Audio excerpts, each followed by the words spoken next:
जय श्री कृष्ण।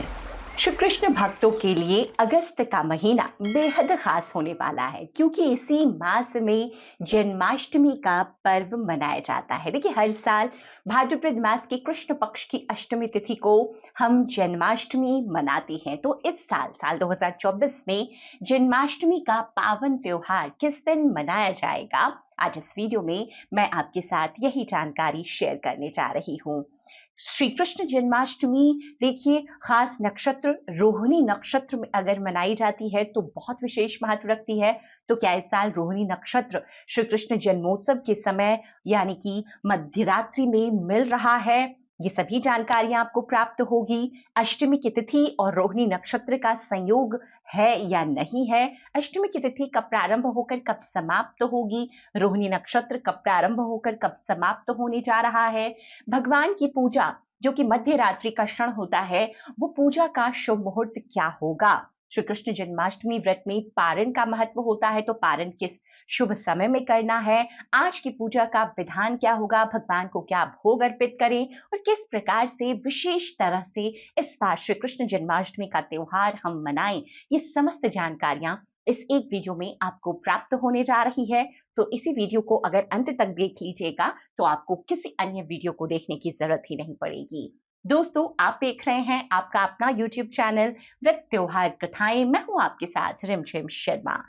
तो हर साल भाद्रपद मास की कृष्ण पक्ष की अष्टमी तिथि को हम भगवान श्री कृष्ण का जन्मोत्सव मनाते हैं।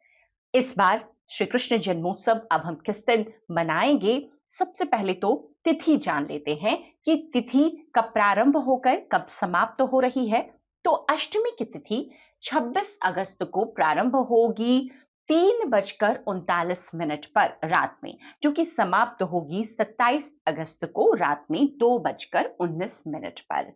तो ऐसे में इस साल श्री कृष्ण जन्मोत्सव 26 अगस्त को मनाया जाएगा। जो लोग भी व्रत धारण करते हैं श्री कृष्ण जन्मोत्सव का, वो 26 अगस्त को ही व्रत धारण करेंगे। अब क्या इस बार रोहिणी नक्षत्र हमें मिल रहा है? जी हाँ, इस बार आपको रोहिणी नक्षत्र भी प्राप्त हो रहा है। 26 अगस्त को रोहिणी नक्षत्र शाम को 3:55 पर प्रारंभ हो जाएगा, जो कि समाप्त होगा 27 अगस्त को 3:38 पर। तो रोहिणी नक्षत्र का ये समय है। अब श्री कृष्ण जन्मोत्सव में दोस्तों, सबसे पहले तो आपको ये भी बता दूं कि देखिए, श्री कृष्ण जन्माष्टमी क्योंकि इसकी तैयारियां बहुत पहले से शुरू हो जाती है, इसलिए मैंने बताया। खास तौर पर देखिए, जो लोग मथुरा वृंदावन के आसपास रहते हैं उनमें तो बहुत ही उत्साह होता है क्योंकि एक लंबे अरसे पहले से ही वहां पर तैयारियां शुरू हो जाती है। तो पूजा की विधि बताऊं उससे पहले मैं आपको बता देती हूँ कि जो पूजन का शुभ मुहूर्त है, जो पूरे देश में लोग रहते हैं अलग अलग शहरों में, वो किस शुभ मुहूर्त में, जो मध्य रात्रि का, जब भगवान श्री कृष्ण का अष्टमी की तिथि में और रोहिणी नक्षत्र में जन्म हुआ था, वो शुभ मुहूर्त क्या है जब हमें उनके जन्मोत्सव का पूजन करना है। तो देखिए, इस बार जो जैसे मैंने बताया कि श्री कृष्ण जन्माष्टमी 26 अगस्त को सोमवार का ये दिन है। जो निशिता पूजा का समय है वो आपको ठीक मध्य रात्रि में, मतलब 12:01 से 12:45। अब क्योंकि रात के 12 बजे के बाद का समय है तो ये 27 अगस्त का समय है। 45 मिनट की ये समय अवधि है जब हम भगवान श्री कृष्ण का जन्मोत्सव की जो पूजा विधि है वो संपन्न करेंगे। हालांकि जिन भी राज्यों में दही हांडी होता है वो 27 अगस्त को होगा। श्री कृष्ण जन्माष्टमी पर जो पारण का समय है ना, वो शास्त्र के मुताबिक अलग है। शास्त्र के मुताबिक वैकल्पिक जो समय दिया जाता है वो एक समय है, और उसके बाद जो आम तौर पर जो प्रचलित पारण का समय है, मतलब मध्यरात्रि का आपने पूजन कर लिया तो श्री कृष्ण जन्माष्टमी का जो व्रत का प्रसाद है उसे खाकर व्रत को खोल लिया जाता है। तो सबसे पहले जो हमारे समाज का प्रचलित समय है पारण का, वो आप जान लीजिए। तो पारण का समय कब है? जब आपने पूजन कर लिया 12:45 पर, 27 अगस्त का है ये समय।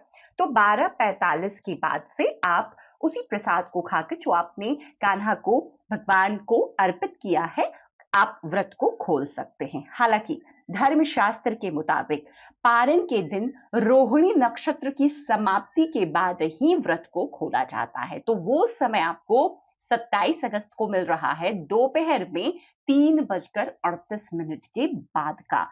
अगर आप ऐसा मानते हैं तो आपको 3:38 के बाद 27 अगस्त को पारण करना है। अब जो वैकल्पिक समय भी है कि आपने 26 अगस्त को मध्य रात्रि में पूजन कर लिया, अब अगली सुबह जब सूर्योदय हो जाता है ना, तो भी हम देव पूजा विसर्जन आदि कर लेते हैं और फिर उस व्रत को खोल लिया जाता है, जो आमतौर पर हमारे सनातन धर्म के व्रतों में होता है। तो इसके मुताबिक जो पारण का समय होगा वो होगा सुबह 5:57 के बाद, मतलब सूर्योदय हुआ आपके शहर में, आपने पूजा विसर्जन किया, सुबह की पूजा संपन्न की, उसके बाद आप व्रत खोल सकते हैं। तो सभी ये जो शुभ मुहूर्त हैं बहुत ही ज्यादा महत्व रखते हैं श्री कृष्ण जन्माष्टमी के व्रत में। ये सभी शुभ मुहूर्त मैंने आपके साथ शेयर किए। अब जो लोग श्री कृष्ण जन्माष्टमी का पूजन करते हैं उन्हें क्या सामग्री चाहिए, ये इंतजाम देखिए आपको पहले से रखना होगा। तो पूजा में आपको भगवान के लिए वस्त्र चाहिए होंगे, नए आभूषण चाहिए होंगे, रोली लें, कुमकुम लें, हल्दी लें, धूप बत्ती, अगरबत्ती, कपूर, केसर, चंदन, पंचमेवा, गंगा जल, शहद, शक्कर, तुलसी दल, शुद्ध घी, दही, दूध, जो भी सीजन के फल हों। नैवेद्य आप घर में, जैसे कि धनिये की पंजीरी बनती है, आटे की पंजीरी बनती है, जो भी आप मिष्ठान चढ़ाना चाहते हैं, भगवान को अर्पित करना चाहते हैं, वो बाजार से भी आप ला सकते हैं, घर में भी तैयार कर सकते हैं।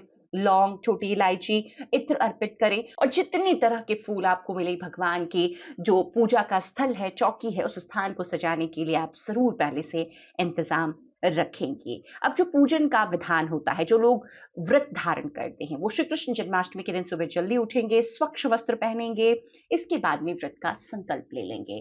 पूजा के मुहूर्त में रात में आपको जो ये सारी सामग्री है वो रात में पूजन के समय चाहिए, लेकिन सुबह भी आप कान्हा का पंचामृत से अभिषेक आज करें, उन्हें नए वस्त्र अर्पित करें।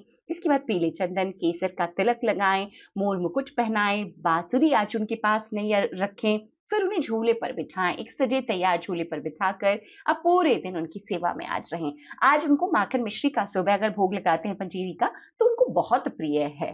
तो इस प्रकार से सुबह का पूजन कर लिया। शाम का एक बार फिर से मध्य रात्रि का जो समय होता है उसमें हम भगवान का पूरे विधान से, जैसे पंचामृत से, शंख में पंचामृत डाल करके अभिषेक कीजिए, नए वस्त्र अर्पित कीजिए, यज्ञोपवीत अर्पित कीजिए, उन्हें जो भी श्रृंगार की वस्तुएं लाए हैं जैसे मोर मुकुट, बांसुरी, हार, सब अर्पित करते हुए उनका पूरा श्रृंगार कीजिए। उसके बाद भोग में पंजीरी, माखन मिश्री, जो मिठाइयां आप अर्पित करना चाहते हैं वो सब अर्पित कीजिए। इसके बाद शुद्ध घी का दीपक लगाइए और भगवान के भजन कीर्तन में देखिए, आज का दिन जो होता है ना वो भी रात्रि जागरण का होता है। तो आपको वैसे भी देखिए 12 बजे जो मध्याह्न का क्षण मिलता है उसी समय हम पूजा करते हैं शुभ मुहूर्त में, तो उसके पहले हम भगवान के भजन कीर्तन में रहते हैं। पूजन को आज रात्रि मध्याह्न की पूजन को, मध्य रात्रि की पूजन को संपन्न करने के बाद में आरती आपको भगवान की उतार करके फिर अगर आप चाहें तो पारण का जो मैंने प्रचलित जो हमारे इस समय में चल रहा है समाज में समय, आप उसके बाद में उसी शुभ समय में व्रत को, भगवान के भोग को ही ग्रहण करके खोल सकते हैं। तो इस प्रकार से इस साल आप जन्माष्टमी का त्योहार 26 अगस्त को पूरे विधान के साथ मनाएंगे। उम्मीद करती हूँ ये सभी जानकारियां आपके लिए उपयोगी होगी। वीडियो अगर पसंद आया हो तो लाइक जरूर कर दीजिए। आगे श्री कृष्ण जन्माष्टमी से जुड़ी हुई बहुत सारी जानकारियां मैं आपके साथ लगातार शेयर करती रहूंगी, उन वीडियोस को भी जरूर देखिएगा। वीडियो देखने के लिए बहुत बहुत शुक्रिया। जय श्री कृष्ण,